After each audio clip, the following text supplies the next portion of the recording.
There is this famous saying which goes, "Dance like no one is watching."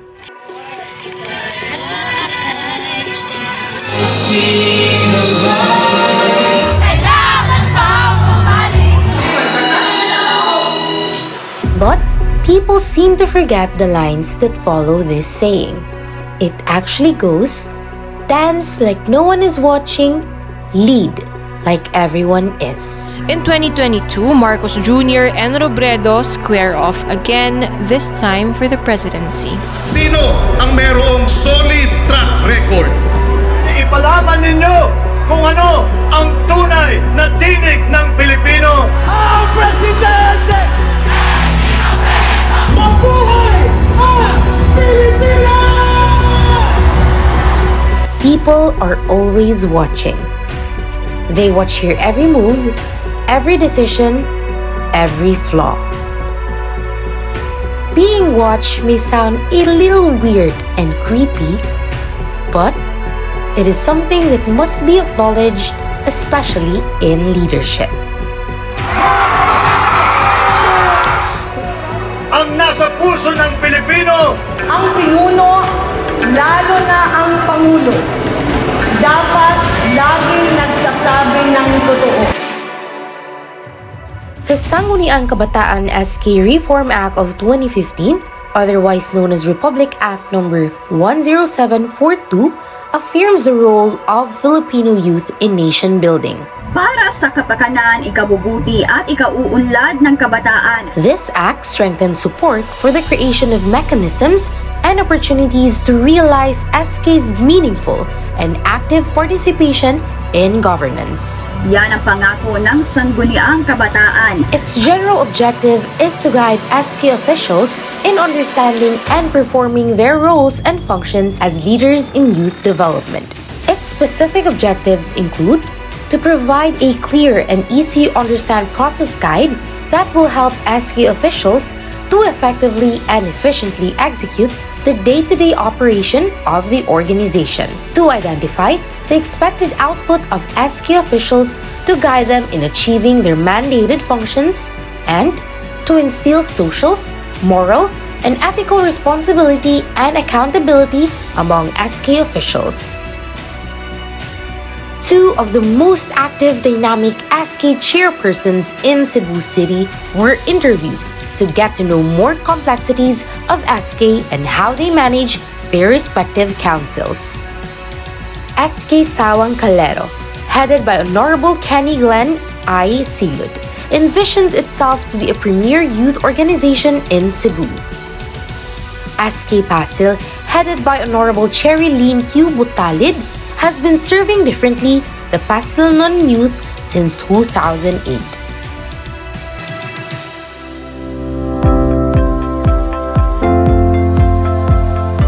My organizational management style is a micromanagement wherein I really look into the work of my colleagues, at the same time those people who are in a lower position to me. Other than micromanaging is I always delegate tasks. That's my go-to na personality when it comes to managing a certain group intended for a certain project or intended for a certain activity. Of the different leadership styles that I know, I believe I am more of inspirational leadership style. I make sure that I do things that would inspire my members.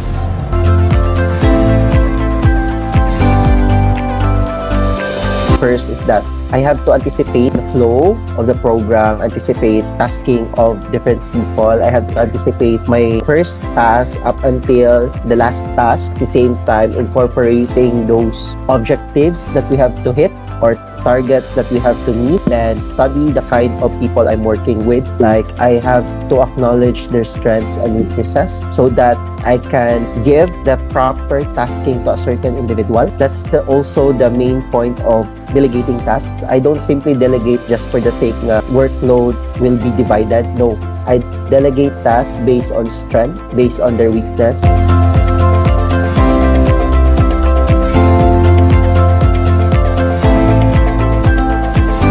I'm that kind of head sa organization wherein I don't give incentives using cash. I always give incentives through food. Kung mangaon ta together with everyone, we speak or we can discuss about something personal, maka-close sa person wherein diha nimo masabtan sad ang iyang struggle, why he or she is not effective in this way.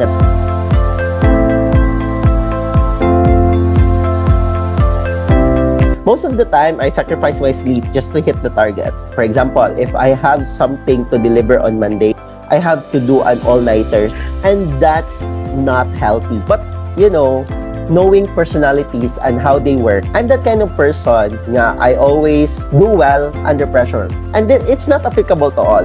What do I usually do for them? Ako na sila i-brief daan and ahead of time, like, given dyan na sila an advanced time so that nasa time to work on. Then, along the way, if there's a problem, if kaya nila masolbad, of course, ako na ipasolve nila. But when things go complicated, what I do is that I step in to resolve the problem. Human as I am, I also panic every time I sense that there is a somewhat problem along the way when we implement our projects. Every time I encounter such, I always make sure that I seek help, not just from anyone, but from the people I truly trust. In SK right now, I have these people who I have identified their strengths so that I'll be able to know, or I'll be able to identify who to call every time I need help.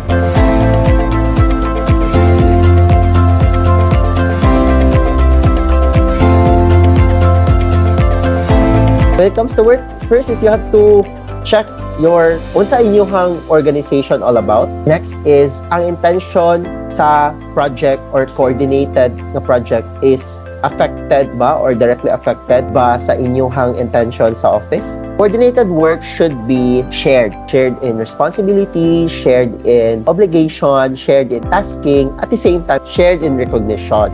One of the major problems that we encounter, especially when coordinating, is the problem with miscommunications.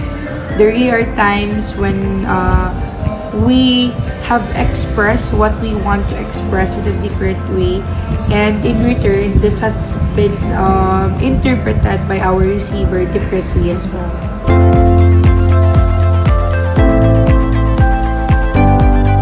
Listening is important every day. It's important to listen and understand. And it's very difficult if you don't understand what you heard or what you listened, and then imo siyang iparelay sa another person.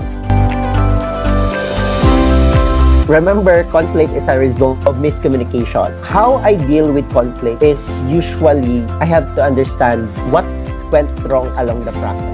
Different scenario has different strategies. Ang importante lang dyan, anak, if ganahan ka mo solve of conflicts, is to listen and understand the situation ahead of time before talking to the person nga mo'y naka-cause of conflict. Kaya nga no, bati ka ayo mang good nga mo dritso ka, di ka mentally prepared or wala kay script daan na prepared para sa imong kagalingon how to resolve those conflicts. Always remember, you're not there to go against someone's wishes, but you're there to let them realize what went wrong and what went right.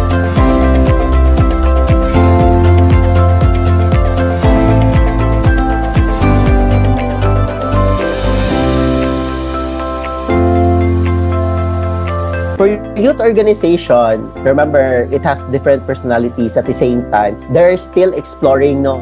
First is, I always create the same space with everyone. Wala ko yung gipaboran. Na yung mga personal biases. Di na ito mawagtang. But, arita sa ato ang kuan, pagka-objective. Wherein, kung sayop ka.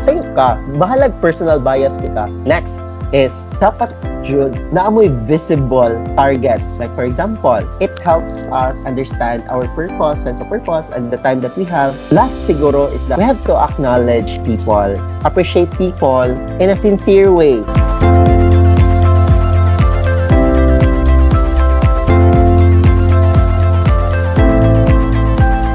If you want a successful relationship within the organization, always remember, if you're the head of the organization, you have to be there for them.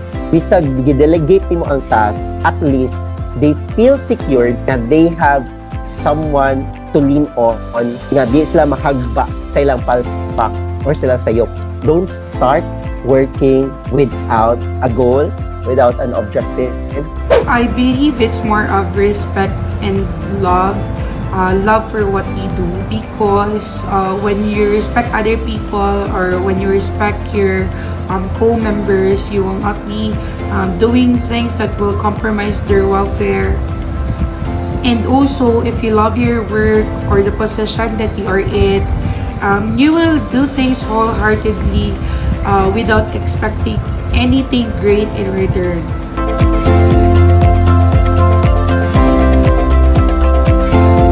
For the organization, I'd be happy if those people or katong mga batan-una kay there surpasses their limitations. Sa organization, mas ma-happy ko if may mupuli na ko within sa mga batanon nga akong ipag-train. Ganahan ko someone nga mo-surpass na ko o someone nga kana mas makahatag pag-recognition sa amo ang barangay nga mas mulabaw na ko. Leadership is not the same for everyone. But it is always important to remember that leadership is all about the people. It is all about people motivating people to get the job done.